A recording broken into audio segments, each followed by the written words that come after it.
അപ്പൊ 50,000 രൂപ ഫൈൻ എനിക്ക് നെയ്യാറ്റിങ്കരയുള്ള എക്സൈസ് ഓഫീസിൽ നിന്ന് ഫൈൻ അടിച്ച് തന്നിട്ടുണ്ട്. 1-2 രൂപയല്ല 50,000 രൂപയാണ് എനിക്ക് ഫൈനായിട്ട് വന്നത്. ഇപ്പൊ അദാലത്തിലായതുകൊണ്ട് 25,000 രൂപ അടച്ചാൽ മതി എന്ന് പറഞ്ഞുകൊണ്ട് ഞാൻ 25,000 കൊണ്ട് വന്നിരിക്കുകയാണ്. 50,000 രൂപ അടയ്ക്കണം, അതിൽ 25,000 രൂപ ആക്കി. 2 വർഷം മുന്നെയാണ് ഒരു കള്ള് ഷാപ്പിന്റെ വീഡിയോ ചെയ്തത്. അപ്പൊ അതിന്റെ ഭാഗമായിട്ടാണ് എനിക്ക് ആ ഒരു ഫൈൻ കിട്ടിയത്. കള്ള് ഷാപ്പ് ചെയ്തോണ്ട് ഫൈൻ. കള്ള് ഷാപ്പിന്റെ വീഡിയോ ചെയ്തതിന്റെ ഭാഗമായി അൽഫുഡി സൂരജിന് 50,000 രൂപ ഫൈൻ അടിച്ചിരിക്കുകയാണ് എക്സൈസ്. അപ്പൊ ഇതോ smoking and alcohol injurious to health ആണ് കേട്ടോ. ഇതിനൊരു 1,00,000 രൂപ അടിച്ചു കൊടുക്ക്, ഓരോരുത്തർക്കും അടിച്ചു കൊടുക്ക്. കുട്ടനാടൻ കായലിലോട്ടൊക്കെ നമുക്ക് വരാം. So hello guys, welcome back. So പുതിയൊരു വീഡിയോയിലേക്ക് എല്ലാവർക്കും സ്വാഗതം. ഇന്നത്തെ വീഡിയോ ഫൈൻ കിട്ടുമോ കിട്ടില്ലയോ എന്നൊക്കെ ഉള്ള ഒരു വീഡിയോ ആണ്. ഓക്കെ, സോ അതേപോലെ തന്നെ നമുക്ക് ടൈറ്റിലും കാര്യങ്ങളൊക്കെ നോക്കാം. ജനങ്ങളെ വഴിതെറ്റിക്കുന്നു, രേണുവിന് പോലീസ് പൊക്കും എന്നൊക്കെയാണ് ടൈറ്റില്. സോ എന്തായാലും പോലീസ് പൊക്കുമില്ലെന്ന് വീഡിയോസ് ഫുള്ളും കണ്ടു തന്നെ നമുക്കറിയാം. ഓക്കെ, എന്തൊക്കെയോ വീഡിയോസിൽ പറയുന്നുണ്ട്. സംഭവം ഏതോ കള്ള് ഷാപ്പിന് പ്രൊമോട്ട് ചെയ്തു, സംഭവം ഫൈൻ അടിച്ച് കൈ കൊടുത്തു, അതേപോലെ രേണുവിനും ഫൈൻ അടിച്ച് അണ്ണാക്കി കൊടുക്കട്ടെ എന്നൊക്കെയാണ് ആൾക്കാർ പറയുന്നത്. സോ എന്തായാലും നമുക്ക് നോക്കാം. ദിവസം കൂടുന്തോറും രേണു ഒരു ട്രെൻഡിങ് ആയിക്കൊണ്ടിരിക്കുകയാണ്. ഓക്കെ, എന്തൊക്കെയായാലും ചെയ്ത് കൂട്ടുന്നത് അങ്ങനെയാണ്, അതുകൊണ്ടാണ് എല്ലാവരും എടുത്തു വെച്ച് റിയാക്ട് ചെയ്യുന്നതും എന്ന് മനസ്സിലായി. സോ ഫുൾ വീഡിയോ കണ്ടോക്കാം. കയ്യിലിരിക്കുന്നത് മദ്യപാനം അല്ലയോ? ആന്നു മദ്യപാനം. ഇതെന്താണ് സംഭവം എന്ന് ചോദിച്ചാൽ, രേണുവിന്റെ ഒരു ഷോർട്ട് ഫിലിം കുറച്ച് നാളുകൾക്ക് മുമ്പ് ഷൂട്ട് ചെയ്തു. സോഷ്യൽ മീഡിയ തുറന്നു നോക്കിക്കഴിഞ്ഞാൽ കുത്സിതത്തിന്റെ മേളമായിരുന്നു. നമ്മളെ ത്രസിപ്പിക്കുന്ന, രസിപ്പിക്കുന്ന, രസിപ്പിക്കുന്ന ഏതാണ് രസിപ്പിക്കുന്നത്? രസിപ്പിക്കുന്നൊന്നുമില്ല, എല്ലാം ബോറാണ്. കുറെ അധികം വീഡിയോകൾ സോഷ്യൽ മീഡിയയിൽ കറങ്ങിയിട്ടുണ്ടായിരുന്നു ഒരു സമയത്ത് രേണു സുധിയുടെ ആൽബുമായിട്ട് ബന്ധപ്പെട്ട്. എന്തോ കള്ളും എന്തോ കുറച്ചൊക്കെ എന്തൊക്കെയാണ്, കള്ളിപ്പെണ്ണും കള്ളും കുപ്പി. കൊള്ളാം, നല്ല നല്ല ഷോർട്ട് ഫിലിം. ആൽബത്തിന്റെ പേര് എന്തെങ്കിലും കേട്ടെ. ഓക്കെ, അപ്പൊ അതുമായിട്ട് ബന്ധപ്പെട്ടിട്ടാണ് ഇപ്പൊ ഈ സംഭവം ഉണ്ടായിട്ടുള്ളത്. ഏതായാലും അൽഫുഡി സൂരജിന്റെ വീഡിയോ നമുക്ക് ആദ്യം കാണാം, എന്നിട്ട് നമുക്ക് രേണുവിന്റെ വീഡിയോയിലേക്ക് വരാം. അപ്പൊ ഇതിന് ഇങ്ങനൊരു വകുപ്പുണ്ടോ എന്ന് നമുക്ക് അറിയണമല്ലോ. ഉണ്ട്, വകുപ്പ് തീർച്ചയായും ഉണ്ട്. അപ്പൊ ആദ്യം നമുക്ക് സൂരജിന്റെ ഇത് കാണാം. അപ്പൊ നമ്മളെ ആദ്യമായിട്ടാണെങ്കിലും സബ്സ്ക്രൈബ് ചെയ്യുന്നവരാണെങ്കിലും സബ്സ്ക്രൈബ് ചെയ്തിട്ട് ഹൈപ്പ് അടിച്ചിട്ട് ലൈക്ക് അടിച്ചിട്ട് ഷെയർ അടിച്ചിട്ടൊക്കെ കാണും. നമുക്ക് സൂരജിന് പറയാനുള്ളതൊക്കെ. അപ്പൊ 50,000 രൂപ ഫൈൻ എനിക്ക് നെയ്യാറ്റിങ്കരയുള്ള എക്സൈസ് ഓഫീസിൽ നിന്ന് ഫൈൻ അടിച്ച് തന്നിട്ടുണ്ട്. 1-2 രൂപയല്ല 50,000 രൂപയാണ് എനിക്ക് ഫൈനായിട്ട് വന്നത്. ഇപ്പൊ അദാലത്തിലായതുകൊണ്ട് 25,000 രൂപ അടച്ചാൽ മതി എന്ന് പറഞ്ഞുകൊണ്ട് ഞാൻ 25,000 കൊണ്ട് വന്നിരിക്കുകയാണ്. 2 വർഷം മുന്നെയാണ് ഒരു കള്ള് ഷാപ്പിന്റെ വീഡിയോ ചെയ്തത്. അപ്പൊ അതിന്റെ ഭാഗമായിട്ടാണ് എനിക്ക് ആ ഒരു ഫൈൻ കിട്ടിയത്. ഞാൻ മാത്രമല്ല ഈ ഒരു വീഡിയോ ഇട്ടിട്ടുള്ളത്, ഒരുപാട് വ്ളോഗർമാർ കള്ള് ഷാപ്പിന്റെ വീഡിയോ ഒരുപാട് ഇട്ടിട്ടുണ്ട്. അത് കള്ള് കുടിക്കുന്നതായിട്ടും കള്ള് ഷാപ്പാണെന്നും കള്ള് റോസപ്പേ, അത് നമ്മുടെ ജേഡിക്കിട്ടുള്ള പണിയാണല്ലോ കൊടുത്തേക്കുന്നത്. മല്ലു. അതെ, ഏതോ ഒരാൾക്ക് ആരൊക്കെയോ കള്ളിന്റെ വീഡിയോ ഇട്ടിട്ടുണ്ട്, അവർക്ക് പോലീസ് വരെ പിടിച്ചോണ്ട് പോയിട്ടുണ്ട്. അങ്ങനെയും കഥയുണ്ട്. മറ്റേ ലാലേട്ടനെ പോലിരിക്കുന്ന പുള്ളിയുടെ പേരും മറന്നല്ലോ, പക്ഷേ പേര് വിട്ടുപോയി. ഓക്കെ, എന്തെങ്കിലോട്ടെ, പുള്ളിക്കിട്ടുള്ള പണിയാന്ന് എനിക്ക് തോന്നുന്നു. അതേപോലെ തന്നെ ബോച്ചെ താങ്കളും പെടും. ണ്ട് മധുര കള്ളന്നും മുന്തിരി കള്ളന്നും ഇഞ്ചി കള്ളന്നും എല്ലാ കള്ളന്നും കറക്റ്റ് ഡീറ്റെയിൽ പറഞ്ഞുകൊണ്ട് പല ബ്ലോഗർമാരും വീഡിയോ ഇട്ടിട്ടുണ്ട്. പക്ഷെ അതിനൊന്നും ആ എക്സൈസ് ഓഫീസർ അല്ലെങ്കിൽ ഇതിൽ തന്നെ കമന്റ് ആരോ ഇട്ടിട്ടുണ്ട്, രേണുവിന്റെ പേരിൽ ആരും കേസ് കൊടുക്കില്ല, അതിനുള്ള ധൈര്യം ആർക്കില്ലാന്ന്. ശരിയാണോ? രേണു അത്രയ്ക്കും വലിയൊരാളാണോ? എക്സൈസ് എന്നുള്ള ആരും അധികാരപ്പെട്ട ആരും അതിനൊന്നും കേസ് എടുക്കുന്നില്ല. എന്നെ പിടിച്ച സമയത്ത് തന്നെ ഞാൻ പറഞ്ഞു, സാറേ ഞാൻ മാത്രമല്ല ഒരുപാട് പേര് ഇതേപോലുള്ള വീഡിയോസ് ഇട്ടിട്ടുണ്ടെന്ന് പറഞ്ഞു. അപ്പൊ എന്റെ അടുത്ത് കാണിച്ചു കൊടുക്കാൻ പറഞ്ഞു. അപ്പൊ 2-3 ഞാൻ കാണിച്ചു കൊടുത്തു. അപ്പൊ അവർ പറഞ്ഞു, അത് ആരെങ്കിലും കേസ് കൊടുത്താൽ മാത്രമേ നമുക്ക്, അല്ലെങ്കിൽ ഒരാൾ പരാതി കൊടുത്താൽ, ആരെങ്കിലും കേസ് കൊടുത്താലേ ഇതിനെതിരെയുള്ള ആക്ഷൻ വരത്തുള്ളൂ. അതെ, ആരെങ്കിലും കേസ് കൊടുക്കാനായിട്ട് മുതിരുക. ഓക്കെ, അതേപോലെ തന്നെ മീഡിയയിൽ തുണിമാറി മെമ്പർഷിപ്പുകാരികളെ കേരള പോലീസ് അറസ്റ്റ് ചെയ്യണമെന്നും കുറെ പേര് കമന്റ് ഇട്ട് വെച്ചിട്ടുണ്ട്. പ്രതിഷേധമാണ് ഇവിടെ, പ്രതിഷേധം.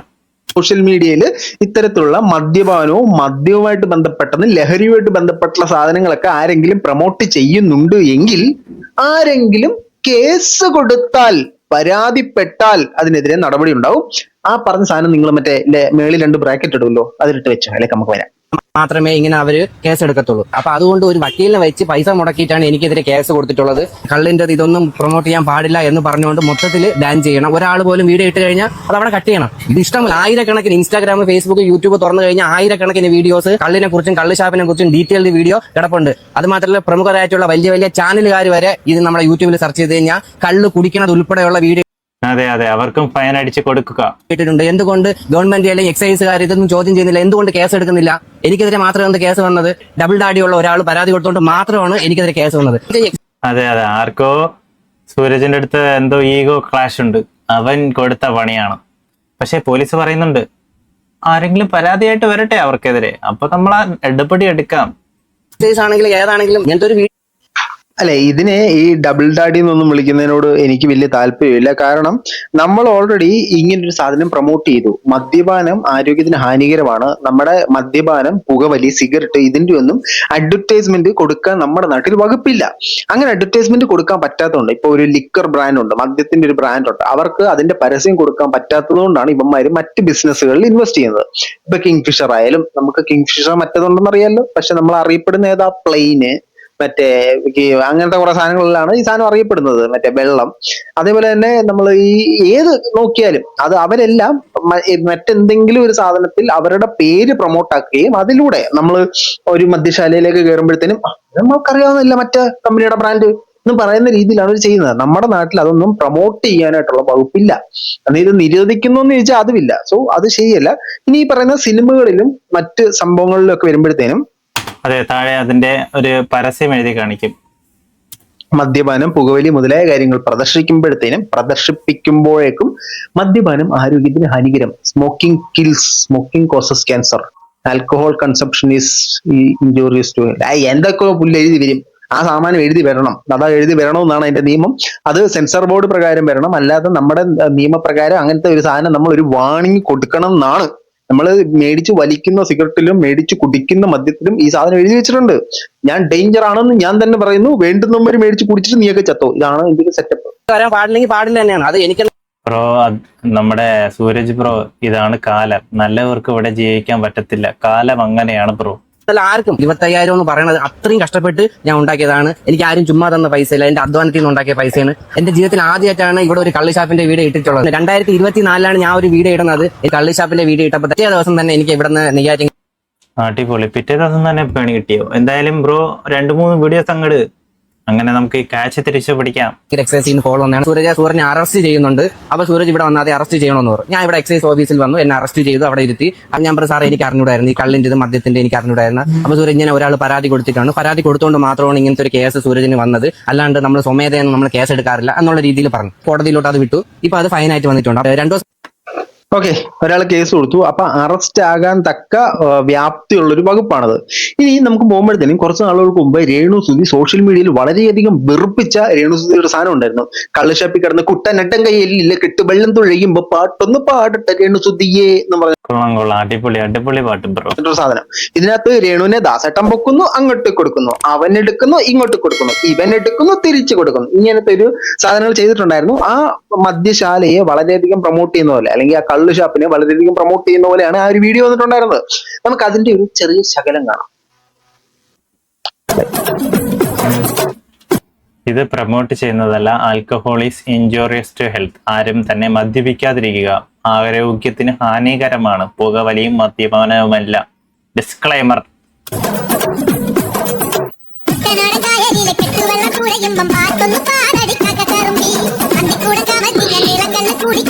പിന്നെ ഇത് മദ്യപാനം ചോദിച്ചാൽ എനിക്കറിയത്തില്ല, ഇത് കള്ളുകൂടിയാണ്. എല്ലാ എണ്ണത്തിന്റെ കയ്യിലിരിക്കുന്നത് മദ്യമാണ്. അവർ കള്ളുഷാപ്പിലാണ്, അതുകൊണ്ടാണ് മദ്യപാനത്തിന് പകരം കള്ളുകൂടി കുപ്പിയിരിക്കുന്നത്. നിങ്ങൾ ആ കടയുടെ ഒരു ആംബിയൻസ് നോക്കിക്കഴിഞ്ഞാൽ അവിടെ പലയിടത്തായിട്ട് ഈ പറയുന്ന സാധനത്തിന്റെ പേര് മെൻഷൻ ചെയ്യുന്നതായിട്ട് നമുക്ക് കാണാൻ സാധിക്കും. ഇതൊരു മദ്യശാലയാണെന്നും അവിടെ മദ്യം വിൽക്കുമെന്നും അവിടെ മദ്യത്തിന്റെ സാധനങ്ങളൊക്കെ നമുക്ക് കാണാൻ സാധിക്കും. അപ്പോ ഇതിനെതിരെ രേണുവിനെതിരെ ഒരു ഇൻഡാസ് രേണുവിനെതിരെയല്ല, അതിന്റെ ഡയറക്ടറിനെതിരെയാണ് പണി കിട്ടുന്നത്. രേണു അതിൽ വെറും നടിക്കർ മാത്രം, നടിക്കർ കൊടുക്കണമെന്നാണ് എന്റെ ഈ സാധനം. ഇനി ഈ സാധനം ഷൂട്ട് ചെയ്തത് ഒരു ആൽബത്തിന് വേണ്ടിയിട്ടാണ്. എന്റെയൊക്കെ ചെറുപ്പത്തിലടെ നമുക്കൊരു ആൽബം എന്ന് പറഞ്ഞാൽ മറ്റേ ഫ്രാങ്കോ അവരിവരൊക്കെ ചെയ്യുന്ന ആൽബങ്ങളാണ് നമ്മൾ കണ്ടുകൊണ്ടിരുന്നത്. മറ്റേ ആ സാധനം ഇനി മാറി ചിന്തിക്കുക, ഇതാണ് കാലം. പെണ്ണില്ല ബേബ പാടി ഉറപ്പിക്കുന്നില്ല. ഇമാതിരി നമുക്ക് വളരെ കുളിർമ തരുന്ന, നമുക്ക് വളരെ ഫീൽ ഗുഡ് ആയിട്ട് തോന്നുന്ന ആൽബങ്ങളാണ് അന്ന് വന്നിരുന്നത്. ഇന്നത്തെ ആൽബങ്ങളൊക്കെ ശിവനെ ഇതെന്തൊരു യൂണിവേഴ്സ് എന്ന് അറിയത്തില്ല. രേണു കുറെ ഇമാതിരി അപരാധങ്ങള്, അമ്മ വയറ് കാണിക്കുന്നു, കുപ്പി എടുക്കുന്നു, തലകുത്തി നിൽക്കുന്നു, രേണുവിനെ എറിഞ്ഞു കളിക്കുന്നു, ഇങ്ങനത്തെ കുറെ സാധനങ്ങൾ. അല്ല ആൽബത്തിൽ അങ്ങനെയൊന്നുമില്ല. ഇത് ഇവർക്ക് റീൽസിനും ട്രെൻഡിങ്ങിനും വേണ്ടിയിട്ട് വൈറലാവാൻ വേണ്ടിയിട്ടാണ്. ഇതൊക്കെ ഒരു ബിസിനസ്സാണ്. ഇങ്ങനെ ചെയ്ത് ഇവരൊരു ഹൈപ്പ് ഉണ്ടാക്കി എടുക്കുക. അതായത് കുറച്ച് നാലാളെ അറിയിക്കുക, എന്നിട്ട് സബ്സ്ക്രിപ്ഷൻ തുടങ്ങും. അതാണ് ഇപ്പം ചെയ്തിരിക്കുന്നത്. കുറച്ച് നാലാൾ അറിഞ്ഞ് ഒരു കോൺട്രവേഴ്സി വരുമ്പോൾ സബ്സ്ക്രിപ്ഷൻ തുടങ്ങുന്നു അങ്ങോട്ട്.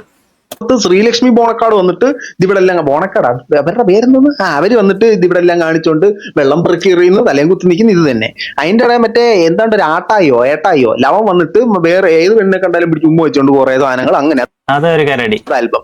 പിന്നെ കാണാൻ നോക്കിക്കഴിഞ്ഞാൽ അലൻ ജോസ് പെരയുടെ കുറെ അവിഞ്ഞ സാധനങ്ങൾ. ഇതൊക്കെയാണ് ഇപ്പോഴത്തെ ഒരു ആൽബം എന്ന് പറയുന്നത്. ഇവന്മാര് ഈ ഇൻഡസ്ട്രി അങ്ങ് നശിപ്പിച്ച്. അതെ, ഇങ്ങനെയൊക്കെ ചെയ്താലേ നാലാൾ കാണാനുള്ളൂ എന്ന് അവർക്ക് മനസ്സിലായി. കോമാളിത്തരം കാണാൻ ആൾക്കാരുണ്ട്, വിമർശിച്ചാലെന്ത്. ഇത് ശരിക്കും തുടങ്ങി വെച്ചത് അലൻ ജോസ് പെരേരയാണ്. നമുക്ക് ബാക്ക് ടു രേണുവിന്റെ ആൽബത്തിലേക്ക് വരാം. രേണുവിന്റെ ആൽബത്തിലേക്ക് വരുമ്പോഴത്തേനും പല ആൾക്കാരും ചോദിച്ചു ഇതെന്താണ് ഈ സംഭവം, ഇതെന്തരാണ് ഈ സംഭവം എന്ന് ചോദിച്ചപ്പോഴത്തേനും രേണു അതിന് കൃത്യമായി ഉത്തരം നൽകി. രേണു നൽകിയ ഉത്തരം എന്ന് പറഞ്ഞാൽ ആ ഡയറക്ടർ ഉത്തരം നൽകി. ഡയറക്ടർ നൽകിയ ഉത്തരം എന്താണെന്ന് ചോദിച്ചു കഴിഞ്ഞാൽ നമ്മളിതൊന്നും അറിഞ്ഞിട്ടില്ലെന്നല്ലേ. അവരെ നമുക്ക് നിർബന്ധിച്ചൊന്നും ചെയ്യിക്കാൻ പറ്റില്ല. ഇതൊന്നും ആൽബത്തിന്റെ ഭാഗമായിട്ടുള്ളതല്ല, നമുക്ക് വിശ്വസിക്കാം. കാരണം ആൽബത്തിന്റെ ഭാഗമായിട്ടാണ്. ആൽബത്തിന്റെ ഭാഗമായിട്ടുള്ളതല്ലെങ്കിൽ രേണുവിനെതിരെ കേസ് കൊടുത്തോളൂ, നിങ്ങൾ കൊടുത്തോളൂ, ധൈര്യമായി കൊടുത്തോളൂ. കുട്ടനട്ടൻ കയ്യല്ലേ കെത്ത് വെള്ളം തുഴി ആ പാട്ട് ഇടാൻ പറ്റത്തില്ല. അത് ഇവരുടെ സ്വന്തം സാധനങ്ങൾ ഇടാൻ പറ്റത്തുള്ളൂ. അപ്പൊ അങ്ങനെ പാട്ട് വരാൻ പറ്റില്ല. സോ ഇവരിത് പ്രൊമോഷന്റെ ഭാഗമായിട്ട് ഷൂട്ട് ചെയ്തതാണ്. നമുക്ക് ഡയറക്ടർ പറയുന്നു കേൾക്കാം. വർക്ക് ചെയ്യാൻ വിളിച്ചു എന്ന ബേസിൽ എനിക്ക് അവരെ എന്റെ അടിമയാക്കി നിർത്താൻ പറ്റില്ല. നമുക്ക് അവരുടെ അടിമയാകാൻ പറ്റുമോ? ഞാൻ എന്തുകൊണ്ട് അത് പറഞ്ഞാൽ ഞാൻ പറയാട്ടോ. എന്റെ ലൊക്കേഷൻ ആ ഷാപ്പ് പാക്കപ്പ് ആയ സമയത്താണ് ആ വീഡിയോ എടുത്തേക്കുന്നത്. ഷാപ്പ് പാക്കപ്പ് ആയ സമയത്ത് ആ വീഡിയോ എടുത്തേക്കുന്നത് ഏതാ? ഈ കുട്ടനാടങ്ങായില്ലേ കൊച്ചവള്ളം പോഴയുമ്പോ പാട്ട് ആ പാട്ട് പാക്കപ്പ് ആയതിനു ശേഷമാണ് എടുത്തേക്കുന്നത്. സോ ഓൾറെഡി ഇവരുടെ വീഡിയോയില് ഇവര് ഈ ഷാപ്പ് ഷൂട്ട് ചെയ്തിട്ടുണ്ട്. സോ ഇവരുടെ വീഡിയോയുടെ താഴെ ഇവര് മദ്യപന്യം മര്യാദയ്ക്ക് ഹാനികരം എഴുതി വെക്കുമെന്ന് നമുക്ക് പ്രതീക്ഷിക്കാം. ലൊക്കേഷൻ ഒരു റീൽസ് ആയിരുന്നു അത്. ഇപ്പൊ വൈറലായിക്കൊണ്ടിരിക്കുന്ന ഒരു ഇപ്പൊ രേണുസുദിനൊക്കെ ഒരുപാട് പേര് റിയാക്ട് ചെയ്യുന്നുണ്ട് ആ വീഡിയോ വെച്ചിട്ട്. ഒരുപാട് സെക്സ് കണ്ടന്റ് ഒരുപാട് ഉണ്ട് എന്നൊക്കെ പറഞ്ഞിട്ട്. അത് അങ്ങനെ ചിന്തിച്ച് കാണുന്നവർക്കല്ലേ അത്. എങ്ങനെ നിങ്ങൾ തന്നെ ഇതിനു മുമ്പിറക്കിയ ആൽബത്തിന്റെ എക്സ്ക്ലൂസീവ് രംഗങ്ങൾ രേണുവിന്റെ എന്ന് പറഞ്ഞിട്ട് ബെഡി പിടിച്ച് രേണുവിനെ കിടത്തിട്ട് ദാസേട്ടനെ അതിന്റെ കൂടെ എടുത്തിട്ട് ദാസേട്ടനെ കൊണ്ട് ഇങ്ങനെ അകച്ചിട്ട് വീഡിയോ എടുത്ത് പ്രൊമോട്ട് ചെയ്ത നിങ്ങൾ പറയുന്നു അത് സെക്സ് വീഡിയോ ആണ്. നിങ്ങൾക്ക് കാണുന്നതിന്റെ പ്രശ്നമാണ്. നല്ലയാ. അതായത് ഇവര് പറയുന്നത് എനിക്കതുകൊണ്ട് ആരുടെയും അടിമയൊക്കെ നിർത്താൻ പറ്റില്ല, അവര് സ്വന്തമായിട്ട് ചിത്രീകരിച്ച റീൽസ് ആണെന്നുള്ള രീതിയിലാണ് ഇവരിപ്പോ സംസാരിച്ചുകൊണ്ടിരിക്കുന്നത്. ഓക്കെ, നമുക്കിപ്പോ ഇനി ബാക്ക് ടു നമ്മുടെ രേണുവിന്റെ ഒരു സാധനത്തിലേക്ക് ഞാൻ കാണിക്കാം. ഇപ്പൊ നമ്മൾ ഈ ആൽബം പറഞ്ഞല്ലോ, എത്ര കാര്യങ്ങളാണ് നമ്മൾ അറിയുന്നത് രേണുവിനെ കുറിച്ച്. ഈ ആൽബത്തിന്റെ സമയത്ത് നമ്മൾ ആരുടെ അടിമയൊന്നുമല്ല, നമുക്ക് ആരെയും അടിമയാക്കി വെക്കാനും പറ്റത്തില്ല. പക്ഷെ ആ സാധനം ഷൂട്ട് ചെയ്തപ്പോ അതും ഡയറക്ട് ചെയ്ത് ഞാനാ, ആ റീലും ഡയറക്ട് ചെയ്ത് ഞാനാ. ഞാൻ ഒരു ശകലം കേൾപ്പിക്കാം. ഇത് സ്ട്രൈക്ക് അടിക്കുമെന്ന് എനിക്കറിയത്തില്ല, സ്ട്രൈക്ക് അടിച്ചാലും ഞാൻ കേൾപ്പിക്കാം. ഇതിനകത്ത് ഈ കേട്ടോണം, ഈ ലച്ചു ഉണ്ടല്ലോ, ലച്ചു ആണെന്ന് ഡയറക്ടറിന്റെ പേര്. ലച്ചുവിന്റെ സൗണ്ട് നമുക്ക് കേൾക്കാൻ പറ്റും. ദാസേട്ട ഓട് ദാസേട്ട ചോട് ദാസേട്ട തലകുത്ത് നിൽക്കു ദാസേട്ട എടാ അക്ഷയ് കൊടുക്കണം അങ്ങോട്ട് എന്നൊക്കെ പറഞ്ഞ സാധനം നമുക്ക് കേൾക്കാം.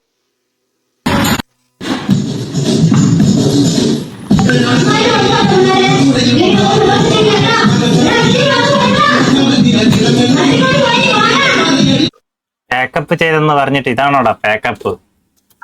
അവര് തന്നെയല്ലേ ഇവിടെ അമറിക്കൊണ്ടിരിക്കുന്നത്. അതെ, അവർ തന്നെയാണ് അമറിക്കൊണ്ടിരിക്കുന്നത്. മറ്റൊരു ചെറിയ ഭാഗം കൂടെ നമുക്ക് കാണാം. ഓക്കെ,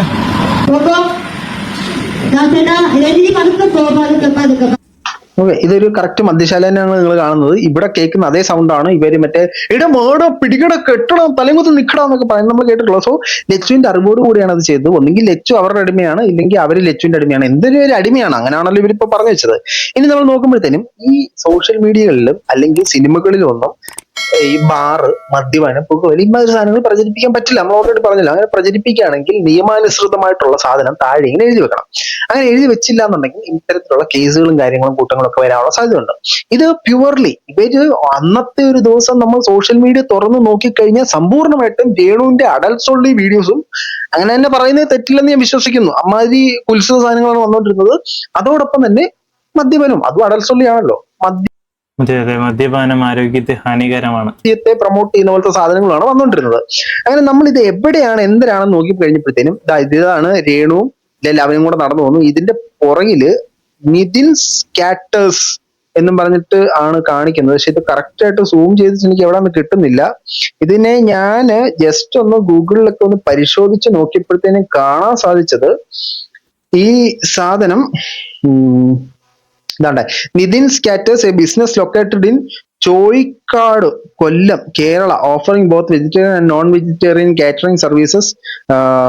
ചോയ്ക്കാട്, ചാത്തന്നൂര് കൊല്ലം ജില്ലയിലാണെന്നാണ് ഇത് പറഞ്ഞിരിക്കുന്നത്. എനിക്കറിയാൻ പാടില്ല. അപ്പം നമ്മളിപ്പോ സ്ക്രീനിൽ കാണുന്ന ഈ ഒരു ഷാപ്പ് എവിടെയാണെന്ന് നിങ്ങൾക്ക് അറിയാവുന്ന ആരെങ്കിലും ഉണ്ടെങ്കിൽ എനിക്ക് പേഴ്സണലായിട്ടോ അല്ലെങ്കിൽ എനിക്ക് മറ്റേ ഇതിന്റെ താഴെ ഒന്ന് കമന്റ് ആയിട്ടോ അതെ കമന്റ് ആയിട്ട് എന്തെങ്കിലും ആയിട്ട് അയച്ചു കൊടുക്കുക ബ്രോ. എന്തായാലും കേസ് കൊടുക്കണം ചെയ്യണം. അപ്പോ രേണുവിനെതിരെ ആരെങ്കിലും ഈ ഷാപ്പിനെ ഇവര് പ്രൊമോട്ട് ചെയ്തെന്ന് പറഞ്ഞിട്ട് കഴിഞ്ഞാൽ പണിപാളാനുള്ള സാധ്യത ഉണ്ടല്ലേ. ഇതാണ്ട വീണ്ടും നമുക്ക് കാണാൻ സാധിക്കും. അവിടെ ഇവിടെ എല്ലാം കാണിക്കാം. ഇവര് ഈ പക്ക ഈ ഒരു മദ്യശാലയെ പ്രൊമോട്ട് ചെയ്യുന്ന രീതിയിലാണ് പല സാധനങ്ങളും പ്രൊമോട്ട് ചെയ്തിട്ടിട്ടുണ്ടായിരുന്നത്. നമ്മൾ എന്തായാലും ഇത്രേ ചെയ്യുന്നുള്ളൂ.